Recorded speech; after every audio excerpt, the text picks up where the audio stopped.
Hello dear students, मैं पीके सिद्धांत स्वागत करता हूँ सभी का केमिस्ट्री बाय सिद्धांत सर पे। डियर स्टूडेंट्स, आज का जो हमारा टॉपिक ऑफ डिस्कशन है वो है be a topper in IT JAM chemistry with 10 टिप्स। ये 10 टिप्स कोई साधारण टिप्स नहीं है, बहुत ही स्पेशल और यूनिफाइड टिप्स हैं। प्यारे बच्चों, इस क्लास को बनाना बहुत मुश्किल काम था क्योंकि इसमें सारे पॉइंट्स को पहले मैंने कॉपी पे नोट किया, फिर उसको अलग अलग उसके स्लाइड्स बनाए और फिर मैंने इन 10 टिप्स को यहाँ पर आपके लिए इस बोर्ड पे मैंने डिस्प्ले किया। डियर स्टूडेंट्स, आईटी जैम एक बहुत ही इम्पॉर्टेंट एग्ज़ाम है। आईटी जैम एक तरह से एक सीढ़ी है। अगर आपने आईटी जेई क्वालिफाई नहीं किया है, ठीक है, तो आईटी जाने का एक बहुत बड़ा गोल्डन अपॉर्चुनिटी आईटीज या इवन अच्छी सेंट्रल यूनिवर्सिटीज़ या मान ली एनआईटीज, ट्रिपल आईटीज, इनमें जाके आपको एमएससी करने का एक बहुत ही गोल्डन चांस मिलता है प्यारे बच्चों। और इसको चूकना नहीं होता है, आप इसको चूकेंगे नहीं अगर आप चीज़ों को बहुत ही बारीकी से समझेंगे। ठीक है डियर स्टूडेंट्स, आप इस बात को समझिए कि एग्ज़ाम होता है तो कोई फर्स्ट करता है, कोई सेकंड आता है, कोई टॉप करता है, कोई डिस्ट्रिक्ट टॉप करता है, कोई बिल्कुल रिकॉर्ड तोड़ देता है पूरे देश का। तो होता क्या है ना बच्चों कि सबकी प्रिपरेशन में थोड़ा थोड़ा फ़र्क होता है। ठीक है, सबकी प्रिपरेशन थोड़ी अलग होती है, चीज़ों को देखने का नज़रिया अलग होता है, चीज़ों को समझने का जो एंगल होता है वो टॉपिक को, सब्जेक्ट को अलग तरीके से देखते हैं। इसीलिए उनके मार्क्स में भी क्या होता है ना, एक बड़ा फ़र्क होता है। तो डियर स्टूडेंट्स, आप इस बात को समझिए कि माइंडसेट इज़ एवरीथिंग। मैं हमेशा कहता हूँ माइंडसेट बहुत इंपॉर्टेंट है। एग्ज़ाम क्वालिफाई करना है तो सबसे पहले अपने माइंडसेट पे वर्क कीजिए। ठीक है, दूसरा क्या होता है, सिर्फ पढ़ना इंपॉर्टेंट नहीं है प्यारे बच्चों। सिर्फ पढ़ लेने से एग्ज़ाम क्वालिफाई नहीं होता। विदाउट स्ट्रेटजी आप एग्ज़ाम क्वालिफाई नहीं कर सकते। मैं पहले भी एग्जांपल देता हूँ, फिर से एग्जांपल देता हूँ कि आपको पता है मीर कासिम की सेना 3 लाख और अंग्रेज़ों के पास 30,000 की सेना थी, लेकिन उस 30,000 सेना ने 3 लाख सैनिकों को मार दिया, मतलब उनको हरा दिया। जिसके बाद इंडिया में कॉलोनियल रूल की स्थापना हुई और कॉलोनियल रूल स्टार्ट हुआ। इसके अलावा जो प्लासी का जो युद्ध था, ठीक है, उसके बाद आपको बक्सर का जो युद्ध था, इन सब में बहुत बड़ी भीड़ नहीं थी जीतने वालों के साथ। जीतने वालों के पास बहुत बड़ी संख्या में सेना नहीं थी, उनके पास स्ट्रैटेजी थी। तो प्यारे बच्चों, स्ट्रैटेजी पे फोकस कीजिए, इस चीज़ को समझिए कि स्ट्रैटेजी किस तरह से वर्क करती है। तो सबसे पहले हम बात करते हैं अपनी स्ट्रैटेजीज की बात करेंगे। यहाँ एक लाइन लिखी हुई, अच्छे से पढ़िए। Preparation of for IT JAM chemistry requires strategic and consistent approach, here's step by step guide to help you is the exam. ये लाइन मेरी नहीं है, ये एक बहुत बड़े टीचर की लाइन है, उन्होंने कोट लिखवाई थी अपने नोट्स में, तो उस चीज़ को मैंने बस आपको यहाँ पर रिकोट किया। ठीक है, तो आप इस बात को समझेंगे कि आईटी जैम एक इमोशन है। ठीक है, इससे फिर एग्ज़ाम नहीं है। जिन बच्चों ने आईटी जेई की अच्छी तैयारी की थी लेकिन आईटी जेई में नहीं हुआ, उनको कहीं से ग्रेजुएशन करना पड़ा या बीटेक करना पड़ा या सिंपल उन्होंने बीएससी कर ली, उनको अब जैम क्वालिफाई करना। हालांकि जैम वालों के लिए बीटेक का मतलब बीटेक वालों के लिए जैम का कोई बहुत बड़ा रेफरेंस है नहीं, ये साइंस पेपर के लिए है। तो कहने का ये मतलब प्यारे बच्चों कि ये सबसे पहली बात तो करेंगे भाई, ये तो एक टीचर की लाइन थी, वो मैंने आपको बताया। सबसे पहले टिप्स की बात करें, सबसे पहला टिप्स है हमारा understand the exam pattern and syllabus. सबसे पहली बात तो यही है, सबसे पहला डिस्कशन तो इसी टॉपिक के ऊपर होना चाहिए कि हम अपने एग्ज़ाम के पैटर्न को समझें और हम उसके इस सिलेबस को क्या करें कि अच्छी तरह से अंडरस्टैंड करें। देखिए, सबसे पहले बात करते एग्जाम पैटर्न की। मैंने जानबूझ के सबके स्लाइड बना दिए ताकि आपके सामने से कुछ छूटे ना ही मेरे से कुछ छूटे। मैं भी इंसान हूँ, मेरे से भी गलतियाँ हो सकती है, कुछ पॉइंट छूट सकते हैं, तो कुछ पॉइंट ना छूटे इसलिए मैंने भी यहाँ पर ये काम किया। चलिए देखिए, एग्जाम पैटर्न की बात करते हैं। टोटल मार्क्स 100 होते हैं, ड्यूरेशन 3 आवर्स की होती है। Sections, section A B C, ठीक है। सेक्शन ए में क्या होता है, 30 MCQs होते हैं सिंगल ऑप्शन के साथ, ठीक है। इसमें मार्क्स 1 मार्क्स और 2 मार्क्स वाले भी होते हैं। सेक्शन बी में मल्टीपल सेलेक्ट क्वेश्चन MSQs होते हैं, मतलब एक से ज़्यादा आंसर सही हो सकते हैं। और सेक्शन सी में 20 क्वेश्चन होते हैं, न्यूमेरिकल आंसर टाइप NAT, जो न्यूमेरिकल आंसर होते हैं, जो आंसर आपको न्यूमेरिकल वैल्यू में देनी होती है, ठीक है। तो ये आपको जो हो गया, ये 3 टाइप के यहाँ पर सेक्शंस हुए। इसके अलावा बात करेंगे marking scheme. Negative marking applies in section A only, कि जो फर्स्ट सेक्शन होता है प्यारे बच्चों, जो MCQ का सेक्शन होता है, नेगेटिव मार्किंग सिर्फ वहीं अप्लाई होती है, ठीक है। अगर बात करते हैं सिलेबस की, तो cover topics in physical chemistry, organic chemistry and inorganic chemistry, comprehensively refer to the official IIT JAM syllabus. प्यारे बच्चों, नॉलेज एक अलग चीज़ है, ठीक है, हर एग्ज़ाम क्वालिफाई करना एक अलग चीज़ है, ठीक है। जैसे आप देखो कि जैसे हम सोसाइटी में बहुत से लोग होते हैं, बहुत से लोग बहुत गुड लुकिंग होते हैं, बहुत ज़्यादा गुड लुकिंग होते हैं, लेकिन कभी कभी ऐसा भी होता है कि उनको जो लाइफ पार्टनर मिलता है या उनको ऐसे लोग मिल जाते हैं जो एक दूसरे को डिज़र्व नहीं करते, और ऐसे अनडिज़र्विंग लोगों को ऐसे लोग मिल जाते हैं जो रियल में उनको डिज़र्व नहीं करते। तो कहने का ये मतलब है कि हम क्या सोचते हैं, हमारी क्या फीलिंग है, क्या थिंकिंग है, इस चीज़ के हिसाब से चीज़ें डिसाइड नहीं होती है। हर चीज़ में प्लानिंग करनी होती है। प्यारे बच्चों, पहली बात आप जानते हैं, दुनिया को कोई चला नहीं रहा है।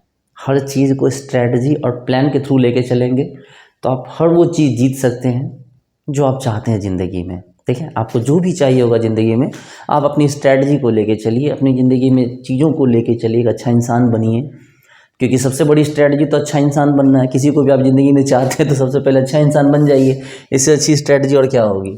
चलिए, लेकिन यहाँ पर क्या कहा गया है कि syllabus cover topics in physical chemistry, organic chemistry and inorganic chemistry, comprehensively refer to the official IIT JAM syllabus. आपको आईआईटी जैम के ऑफिशियल सिलेबस के थ्रू आपको प्रिपरेशन करनी होगी, ठीक है। आपकी प्रिपरेशन ये नहीं कि बस केमिस्ट्री पढ़े जा रहा है, कुछ भी पढ़ ली, ऐसा नहीं है।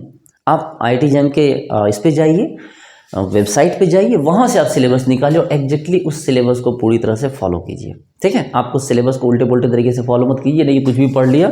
ऐसा करने से आपको सोचो कि आपके 2 मार्क्स भी कम रह गए तो पता चलेगा आपसे 2 मार्क्स आगे वाला उसको आईआईटी बॉम्बे मिल जाएगा और आपको कोई दूसरा आईआईटी मिलेगा। नाम में नहीं लूँगा, ऐसे किसी आईआईटी की इंसल्ट नहीं कर सकता। या ये भी हो सकता है कि किसी 1 नंबर के चक्कर में किसी का आईआईटी ही ना मिले, उसको एनआईटी से संतोष करना पड़े, किसी सेंट्रल यूनिवर्सिटी से संतोष करना पड़े। समझ रहे हैं बात को। इसलिए स्ट्रैटेजी और जो है आपको ऑफिशियल आईआईटी जैम के सिलेबस से आपको अपने सिलेबस को डाउनलोड करना, ताकि किसी भी तरह के मिस्टेक की कोई गुंजाइश ना रहे। टिप्स 2, सेकेंड टिप्स क्या है मेरा, गैदर स्टडी मटेरियल्स, ठीक है, कि आपको स्टडी मटेरियल को क्या करना है, स्टडी मटेरियल को आपको कलेक्ट करना है। कैसे स्टडी मटेरियल कलेक्ट करेंगे, तो सबसे पहले बात करेंगे स्टैंडर्ड बुक्स की। क्या है भाई, फिजिकल केमिस्ट्री के लिए physical chemistry bye P.W. Atkins, numerical chemistry bye P. बहादुर। ये मेरा सजेशन है, ऐसा मेरा मानना है। मैं आपको नहीं कह रहा कि आप ऐसा ही कीजिए, ये मेरा सजेशन है। अब जैसे आप कहाँ पढ़ते हैं, आप कैसे लोगों के बीच, अब किसी बच्चे का P. बहादुर पूरा रटा हुआ है तो फिर उसको कुछ और ट्राई करेगा। तो ये एक मेरा पर्सनल सजेशन है, लेकिन ये 80% 90% केस में ये ही सजेशन लागू होता है, ठीक है। चलिए, organic chemistry by Morrison and Boyd, organic chemistry by Paula Y Bruice, ठीक है। ये जो है चलिए कोई ना, ऑर्गेनिक केमिस्ट्री क्या है, organic chemistry by Morrison and Boyd, ये बहुत मतलब बेसिक लेवल की बुक है। और ऑर्गेनिक केमिस्ट्री, मैं आपको क्लेडन थोड़ी ना सजेस्ट कर दूंगा जैम के लिए, ठीक है। Organic chemistry by Paula Y Bruice, तो ये जो है आपको 2 तरह की बुक यहाँ पर ऑर्गेनिक केमिस्ट्री में आपको देखनी है। उसके बाद इनऑर्गेनिक केमिस्ट्री की बात करेंगे तो concise inorganic chemistry by J.D. ली। बहुत से बच्चे ना आईआईटी जैम के टाइम से ही पढ़ना स्टार्ट कर देते हैं। आजकल कंपटीशन बहुत हाई हो गया है, तो मतलब बच्चों के सामने बहुत जल्दी ये चीज़ें, ये बुक्स आ जाती है। कोई बात नहीं, आपने पढ़ी है तो अच्छी बात है, नहीं पढ़ी तो कोई बात नहीं, फिर से आप इसको कीजिए। Inorganic chemistry, concise inorganic chemistry by J.D. Lee, inorganic chemistry by Cotton and Wilkinson, ठीक है। तो ये जो बुक्स थी मैंने आपको बताई। देखिए, JRF और जैम में बहुत फ़र्क है। JRF के लिए और भी ज़्यादा वाइड रेंज की ज़रूरत होती है, जैम के लिए उस वाइड रेंज की रिक्वायरमेंट नहीं होती है, तो आप इतना परेशान नहीं होंगे, ठीक है। आप इस लेवल की जो बुक्स मैंने बताई, अगर आपके पास बुक्स नहीं है, आप बुक्स खरीदने की सोच रहे हैं, तो ये वाली बुक्स खरीद लीजिए। इनके PDF मत करवाइएगा, आप बुक्स भले ही पुरानी ले लीजिए थोड़ी सी, ठीक है। PDF में क्या होता है ना कि एक जनरेशन, मतलब आप एक एडिशन पुराना बुक ले सकते हैं।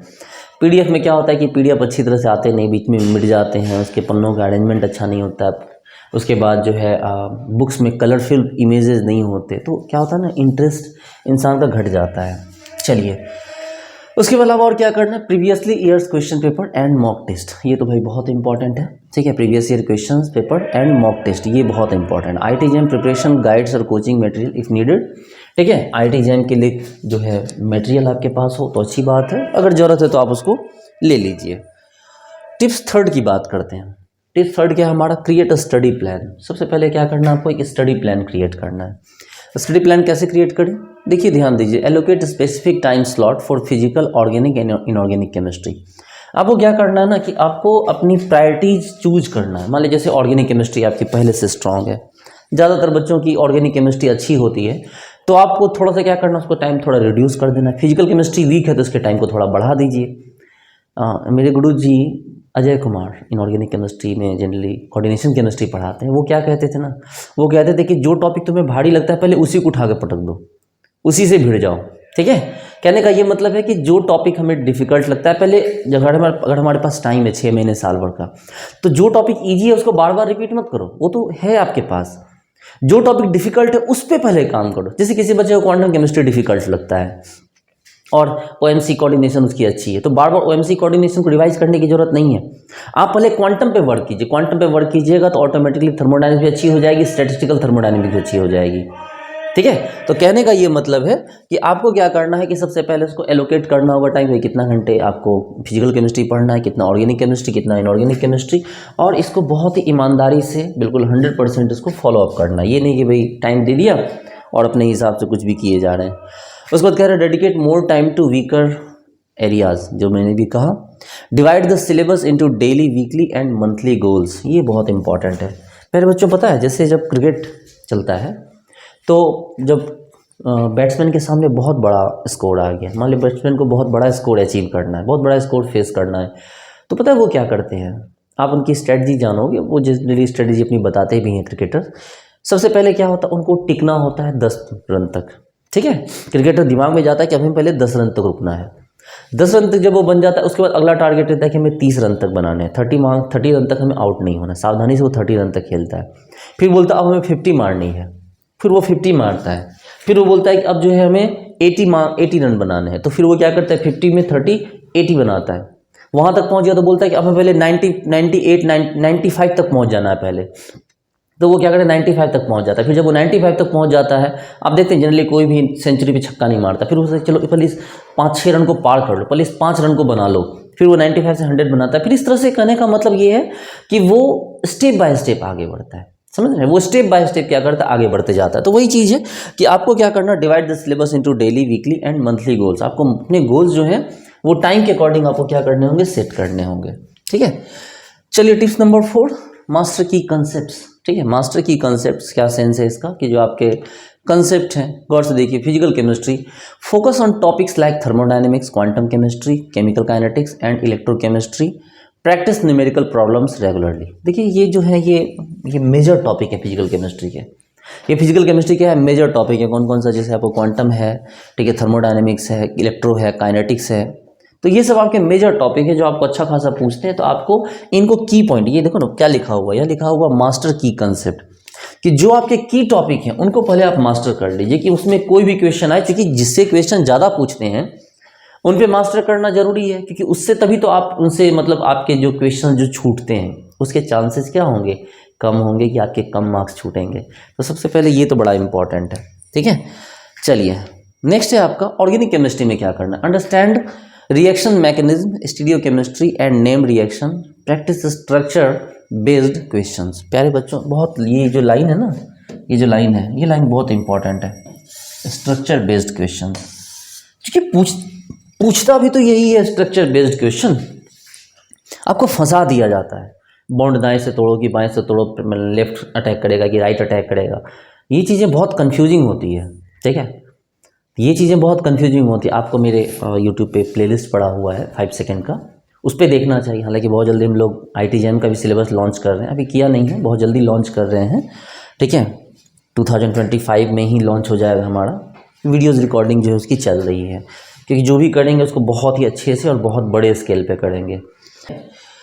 इनऑर्गेनिक केमिस्ट्री में क्या टिप्स है, इनऑर्गेनिक केमिस्ट्री में है memorise periodic trends, coordination chemistry and qualitative analysis. ठीक है, IIT-JEM में इस तरह की चीज़ें पूछती है। देखिए IIT-JEM का जो सिलेबस होता है ना, बेसिकली वो IIT-JEE एडवांस से थोड़ा ज़्यादा होता है।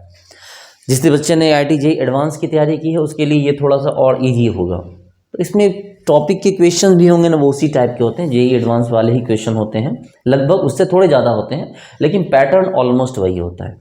तो इस चीज़ को आप ध्यान रखेंगे। टिप्स 5 में आइए।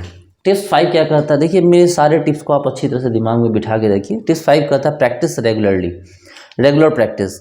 क्या करें, सॉल्व प्रीवियस ईयर पेपर्स, ठीक है, to understand question trends and difficulty levels. इस लाइन का मतलब समझिए प्यारे बच्चों, बहुत सोच सोच के मैंने लिखा है। मैं यहाँ आपको प्रीवियस ईयर क्वेश्चन बनाने नहीं बोल रहा हूँ, वो तो मैंने पीछे ही बोला प्रीवियस ईयर क्वेश्चन बनाने के लिए। ध्यान से पढ़िए क्या लिखा है, सॉल्व प्रीवियस ईयर क्वेश्चंस, ठीक है, based, solve previous year based, ठीक है, क्या है आपको न्यूमेरिकल, हाँ सॉरी मैं सीधा देख के बोल रहा था, solve previous year papers to understand question trends.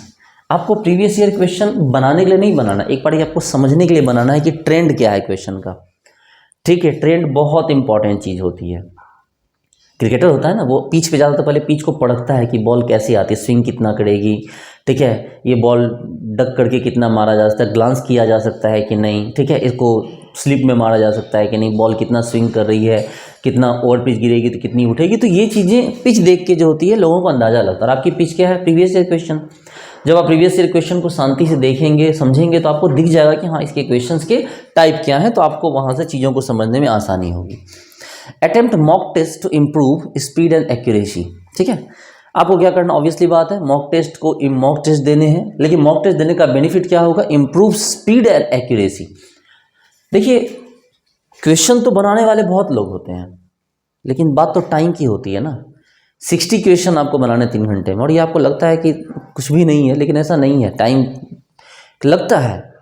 तो इसके लिए आपको क्या चाहिए, आपको चाहिए एक्यूरेसी, आपको चाहिए स्पीड, ठीक है। आप सोचो कि 60 क्वेश्चन में से अगर 30 क्वेश्चन आप सोचो, उस 60 में से 30 क्वेश्चन आप 1 घंटे में बना के बैठ जाओ, ठीक है, ऐसे बन भी जाता है, ठीक है। लेकिन मैं डिफिकल्ट और इजी मिला के बता रहा हूँ कि अगर मान लो सिर्फ इजी वाले नहीं, डिफिकल्ट वाले मिला जुला के आपको 30-40 क्वेश्चन आपने डिफिकल्ट और इजी मिला के 30-35 क्वेश्चन आपने फर्स्ट आवर में बना दिए। अब आपके पास 2 घंटे में 30 क्वेश्चन बचे हुए हैं, उसमें भी कुछ इजी हैं कुछ डिफिकल्ट हैं, तो ये चीज़ आपके लिए क्या होगी, बहुत ही बेनिफिशियल हो जाएगी। अब बोलोगे सर इसके बाद थोड़ा सा और बताइए। देखो इजी क्वेश्चन ज़्यादा टाइम नहीं लेते हैं, जो बिल्कुल ऑब्जेक्टिव टाइप के होते हैं कि भाई आपको पता होगा बना दो, अब आंसर पता है लिख दो, न्यूमेरिकल का आपको फॉर्मूला पता है बना लो। ऐसे क्वेश्चन आप चाहो तो 1 घंटे में 35-40 आराम से बना सकते हो। बाकी जो कैलकुलेटिव होंगे, जिसमें सोचने की ज़रूरत होगी, उसको थोड़ा सा फिर बाकी के रहते फर्दर वाले घंटों में बनाना। तो पहला घंटा तो आपको जो इन्हीं चीज़ों में डेडिकेट होना चाहिए कि आपको जो है इजी क्वेश्चंस को फटाफट ख़त्म कर देना है, ताकि एक माइंड पे प्रेशर कम हो जाएगा ना। 1 घंटे में आप ज़्यादा ज़्यादा क्वेश्चन कर लोगे तो आप बिल्कुल रिलैक्स हो जाओगे, नहीं सब तो हमारे हैंड में है, ठीक है। जैसे कोई बैट्समैन को अगर मतलब किसी टीम को 200-250 रन बनाने हैं और वो बैट्समैन अपने अकेला बना चुका है और टीम का स्कोर 200-250 हो चुका है, 5-7 विकेट हाथ पे, उसको लगता है ठीक है नहीं यार खेल लेंगे, फिर वो रिलैक्स हो जाता है। तो आप 2 घंटों में रिलैक्स हो जाओ लास्ट के, ताकि आपका ब्रेन प्रॉपर फंक्शन करे, ठीक है। आप देखते हो अगर एक बार विकेट नहीं गिरता तो लास्ट में भी विकेट नहीं गिरता क्रिकेटर टीम का, क्यों, क्योंकि खेलने वाला खिलाड़ी रिलैक्स हो गया, उसके ऊपर किसी तरह का प्रेशर नहीं है। यही चीज़ आपके साथ एग्जाम हॉल में भी होगी। अगर आप स्टार्टिंग के फर्स्ट आवर में आपने अच्छा कर लिया तो फिर आप क्या हो जाए, रिलैक्स हो जाओगे 2 घंटों में। इसका ये मतलब नहीं कि आपका 2 घंटा खराब हो जाएगा, इसका ये मतलब है कि 2 घंटे में आप जो भी सोचोगे आपका ब्रेन उसका आंसर फटाक से दे देगा और आप उसका आंसर तुरंत कर दोगे, ठीक है। तो ये चीज़ बड़ी इंपॉर्टेंट है, इस चीज़ को समझना होगा आपको। उसके बाद क्या कह रहा है, practice numerical problem for NAT question, ठीक है। जो आपको न्यूमेरिकल वाला होते हैं, न्यूमेरिकल आंसर टाइप, उसके लिए आपको थोड़ा सा प्रैक्टिस अच्छे से करना होगा, ठीक है। चलिए टिप्स नंबर 6, रिवाइज इफेक्टिवली। देखिए यहाँ मेरी हर चीज़ में एक टिप्स है प्यारे बच्चों। आपको लग रहा है कि जो 10 मैंने लिखे हैं 10 टिप्स, ये प्रॉपर सच में टिप्स हैं। यहाँ हर चीज़ में मैंने आपको टिप्स दिए हैं। रिवाइज इफेक्टिवली, जरा इस लाइन को पढ़िए। Make concise notes for formulas, reaction mechanism and important concept. देखिए आपको क्या करना है, फॉर्मूला का अलग नोट्स बनाना है, रिएक्शन मैकेनिज्म का अलग नोट्स बनाना है और इंपॉर्टेंट कंसेप्ट का अलग बनाना है। अब बोलोगे सर क्या इसके अलग अलग कॉपी बनाई जाए ना, ऐसा नहीं करना।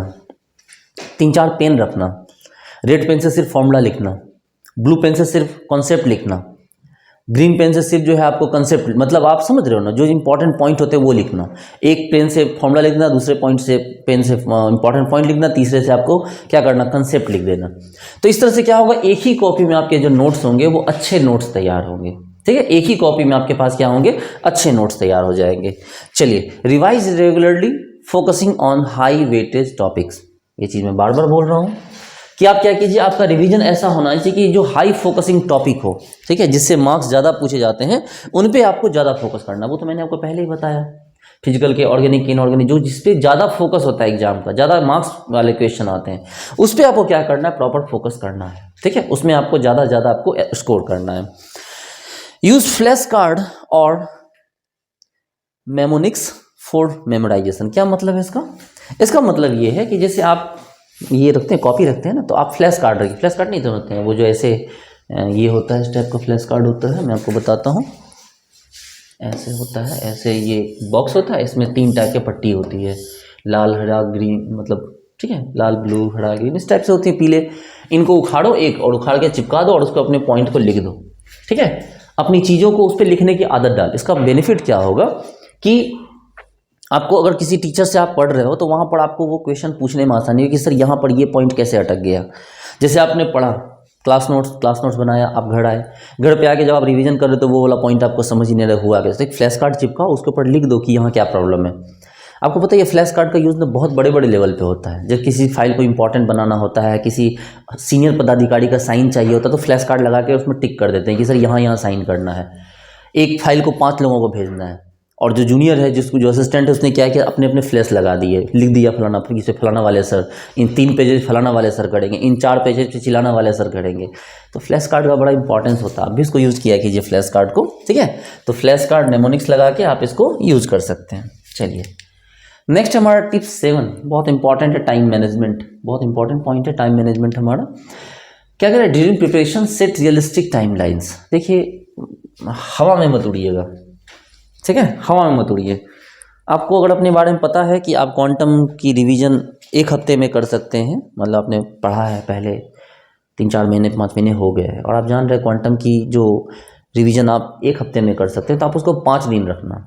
उसके लिए 2 दिन मत दिमाग में बिठाना। आप बोलना कि हमें 5 दिन में चाहिए क्वांटम को रिवीजन करने के लिए, फुल क्वांटम।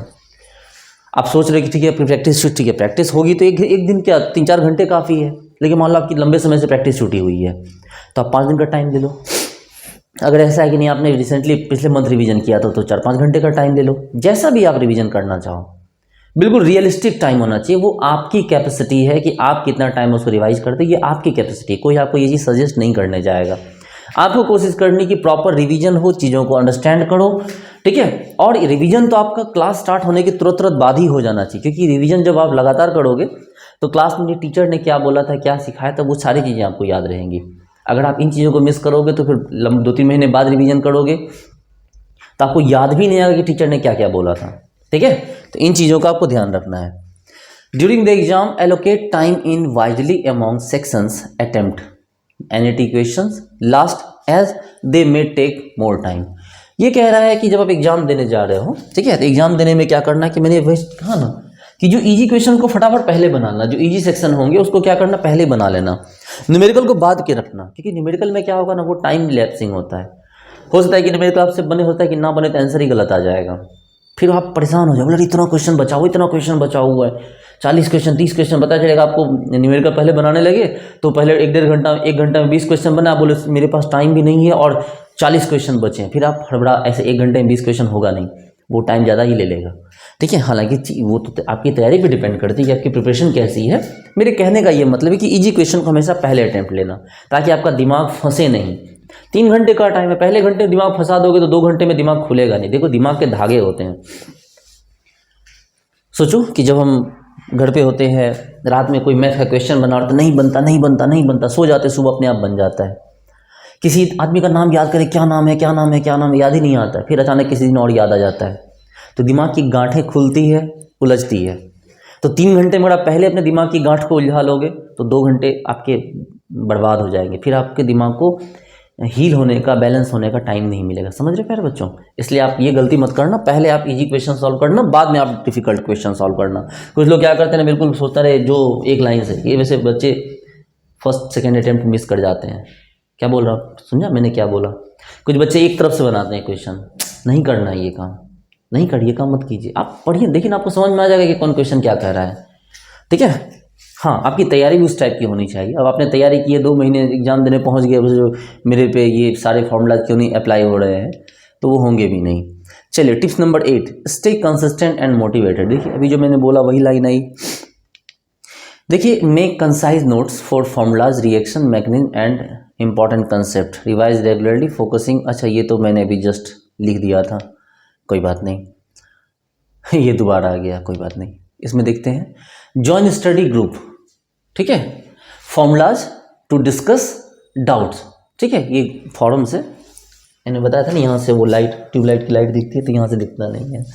कहने का ये मतलब है कि join study group for forums to discuss doubts. कहने का मतलब ये है कि अपने ग्रुप बनाइए, 5-7 गर्ल्स बॉयज़ का एक ग्रुप बनाइए, ना हो तो व्हाट्सएप ग्रुप बनाइए और उस पर क्वेश्चन को डिस्कस कीजिए, ठीक है। आप जब ग्रुप बना के क्वेश्चन डिस्कस करेंगे तो क्या होगा ना कि आपके लिए चीज़ों को क्या होगा कि आप समझ रहे, ग्रुप डिस्कशन बहुत इंपॉर्टेंट है। ग्रुप डिस्कशन की मैं महिमा आपको क्या बताऊँ, जिसको कुछ नहीं आता वो भी ग्रुप डिस्कशन में बहुत कुछ सीख जाता दूसरों से, इसलिए ग्रुप डिस्कशन को इम्पोर्टेंस दीजिए। पता है प्यारे बच्चों, 80-90% लोग ग्रुप डिस्कशन को अवॉइड करते हैं, पता नहीं। और आपको पता है जो जनरल कंपटीशन की तैयारी करते हैं बच्चे, पटना में, कानपुर में, लखनऊ में या कहीं भी, दिल्ली में भी, ग्रुप डिस्कशन के बिना तो उनका काम ही नहीं होता। अगर ग्रुप डिस्कशन नहीं करेंगे तो एग्ज़ाम क्वालिफाई नहीं करेंगे। तो ग्रुप डिस्कशन की जो इम्पोर्टेंस है ना, वो साइंस वाले नहीं समझते हैं, एकेडमी वाले नहीं समझते हैं, ठीक है जितने भी जनरल कंपटीशन के बच्चे हैं वो ग्रुप डिस्कशन को बहुत इंपॉर्टेंस देते हैं, लेकिन जो बच्चे हैं, जो साइंस के जो स्टूडेंट्स हैं, वो ग्रुप डिस्कशन की वैल्यू नहीं समझते हैं। तो आपको ये गलती नहीं करनी, ग्रुप डिस्कशन की वैल्यू को समझिए, ग्रुप डिस्कशन की क्या वैल्यूज होंगी, ठीक है। Stay healthy and maintain a balance routine. अब ये सी बात है, आपको रूटीन मेंटेन करना है, ठीक है ना, बहुत ज़्यादा आपको अपने आप को मतलब प्रेशराइज करना है, ना अपने आप को बहुत ज़्यादा फ्री करना है। रेगुलरली कंसिस्टेंसी के साथ लंबे समय में आपकी तैयारी बहुत अच्छी होगी। आप ये नहीं सोच सकते कि हमने 2 महीने तैयारी की और हमारा एग्जाम में अच्छा मार्क्स आ जाए, ऐसा कुछ नहीं। अगर आपके 2 महीने में अच्छे मार्क्स आने लगे तो जिन बच्चों ने सालों साल तैयारी की उनका क्या होगा, ठीक है। चलिए, और ना ही ऐसा तो है नहीं कि आप जाके लड्डू चढ़ा दोगे, प्रसाद चढ़ा दोगे, बोलोगे भगवान मुझे मार्क्स दिलवा दो 10-20 नंबर एक्स्ट्रा, तो बाकी बच्चों का क्या होगा। इसलिए ऐसा कुछ नहीं है, आपको कंसिस्टेंसी के साथ लंबे समय तक आपको प्रिपेयर करना होगा। Avoid burn out by taking regular breaks, ठीक है। अब देखिए ये बड़ा इम्पॉर्टेंट चीज़ है, ठीक है, ये बड़ा इम्पॉर्टेंट टाइम है, मतलब बहुत इम्पॉर्टेंट चीज़ है। आपको खुद को लगातार मतलब पढ़ के ना बोर नहीं कर लेना है, आपको थोड़ा थोड़ा बीच में ब्रेक भी लेना है। आप सोचेंगे सर हम तो ब्रेक ही लेते रहते हैं, पढ़ते कहाँ हैं। खैर वो एक अलग चीज़ है, लेकिन यहाँ पर मेरे कहने का ये मतलब है कि आपको क्या करना होगा कि आपको बीच बीच में ब्रेक लेने होंगे पढ़ाई से। मतलब आप जैसे लगातार रात से पढ़े जा रहे हो, 2 घंटे 3 घंटे में उठ के घूमाओ, हालांकि ब्रेन आपका खुद मांगे, जैसे में भूख लगती है, प्यास लगती है, तो हमारा बॉडी खुद मांगता है। लेकिन इतने प्रेशराइज मत करो खुद को कि नहीं हम नहीं जाएंगे, क्योंकि वो जो आप 5 मिनट घूम के आओगे ना, वो भी आपके लिए रिफ्रेशिंग होगा। आपको पता है बच्चों, हमें सपना कैसे आता है, हम सपना क्यों देखते हैं? कभी सोचा है कि इस ड्रीम के पीछे क्या साइंस है? हम दिन भर में जो देखते हैं, बहुत नई पुरानी चीज़ों को जानते हैं, सोचते हैं, विचार करते हैं, याद करते हैं किसी चीज़ को, तो ये जो होती है ना, ये हमारे दिमाग में फिल्म की तरह होती है। हम दिन भर जो भी देखते हैं ये एक फिल्म की तरह घूमती है। और रात में क्या होता है कि जब हमारा जो ब्रेन होता है, ठीक है, जो हमारा सबकॉन्शियस ब्रेन है, वो इन इमेज की, इन मेमोरी की फोल्डर बनाता जाता है। कुछ इमेज को उठाता है, कुछ छोटे मोटे वीडियो उठाता है और उनका एक फोल्डर बनाता है, ऐसे ऐसे ऐसे ऐसे फोल्डर बना के हमारे दिमाग में समेटता है। और उन्हीं फोल्डर्स को हम क्या करते हैं, सपने में देखते हैं। तभी तो देखते हैं, सपनों का कोई सेंस नहीं होता है। हम जो है, क्योंकि सपनों में कोई ट्रांजिशन नहीं होता, हम 1 मिनट में यहाँ, अगले मिनट में हम जो है अमेरिका पहुँच गए, तीसरे मिनट में किसी ऐसे इंसान के पास पहुँच गए जिससे हमें मिलने का हमने सोचा था, चौथे मिनट में हम क्या किए, घर में आके बैठे खाना खा रहे हैं। कभी ऐसा हो गया कि आप भागने की कोशिश कर रहे हैं, आपके पैर जाम हो गए, आपके पीछे भूत पड़ गया और आप भाग नहीं पा रहे। सपनों के थोड़े बहुत अपने सेंस भी होते हैं, बहुत ज़्यादा तो नहीं, लेकिन थोड़े बहुत सेंस होते हैं सपनों के। जैसे कि आप मतलब आपकी लाइफ में अगर कुछ, देखो लाइफ में कुछ अचानक से तो होता नहीं है। सपोज करो आपकी लाइफ में कुछ बहुत बुरा होने वाला है, तो उसकी जो स्क्रिप्ट है वो लिखी जा रही है, ठीक है। उसकी स्क्रिप्ट ऐसा नहीं कि अचानक से किसी दिन कुछ हो गया। अब मान लो कोई जा रहा है और उस पर कुछ गिर गया, कोई मर गया, ट्रेन के नीचे आ गया, तो उसकी बात अलग है। लेकिन जब आपकी लाइफ में कुछ बड़ा होने वाला होता है, कुछ बुरा होने वाला होता है, तो उसकी स्क्रिप्ट पिछले कई महीनों से लिखी जा रही होती है। तो ये आप अगर सेंस नहीं कर पा रहे तो आपका सबकॉन्शियस ब्रेन उसको सेंस कर लेता है और वो आपको सपने दिखाता है, उल्टे पुल्टे, डरावने। और आप क्या करते हो, आप जाते हो पंडित जी के पास, बोलते हो भूत लग गया है या सपनों का कोई मतलब नहीं। वो मतलब नहीं है। अगर आप कभी बुरे सपने देखते हो तो इसका मतलब है कि आपको थोड़ा सा रुक के अपनी लाइफस्टाइल को सोचने की ज़रूरत है, चीज़ों को कनेक्ट करने की ज़रूरत है कि हो क्या रहा है, क्या होने वाला है, आप थोड़ा उसको विजुलाइज कर सकते हो। लेकिन वो तभी होगा जब आप सिर्फ खुद पे भरोसा करोगे, किसी और पे नहीं। ठीक है, मैं किसी चीज़ पे अपने अलावा किसी चीज़ पे भरोसा नहीं करता, इसलिए मैं चीज़ों को जज कर पाता हूँ। तो आप खुद पे भरोसा कीजिए, तो ये चीज़ें भी आपको दिखने लगेगी। ठीक है, तो ये जो मैंने बोला, avoid burnout by taking regular breaks. ठीक है, इस बात के मतलब है अपने। टिप्स 9 क्या कर, रिकमेंडेड रिसोर्सेज। रिकमेंडेड रिसोर्सेज, अब ये रिसोर्स क्या होंगे?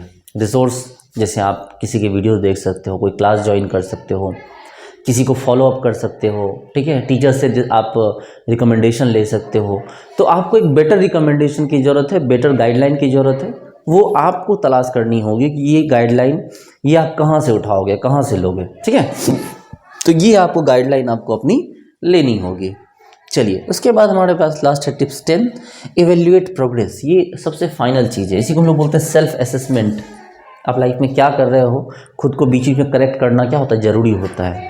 जैसे यहाँ देखिए क्या लिखा है मैंने, analyse your performance in mock test and papers. आप अपने परफॉर्मेंस को चेक कीजिए मॉक टेस्ट में, पेपर्स में। आप लोगों से कंपेयर कीजिए खुद को। दूसरों से खुद को कंपेयर करना अच्छी बात नहीं है, लेकिन यहाँ मैं बोल रहा हूँ अपने मार्क्स को दूसरों से कंपेयर कीजिए, फिर उनके साथ डिस्कशन कीजिए, देखिए वो किस माइंडसेट से पढ़ रहे हैं। मैंने बार बार बोला, इंसान माइंडसेट से अलग होता है, बाकी इंसान में लगभग सब कुछ सेम है।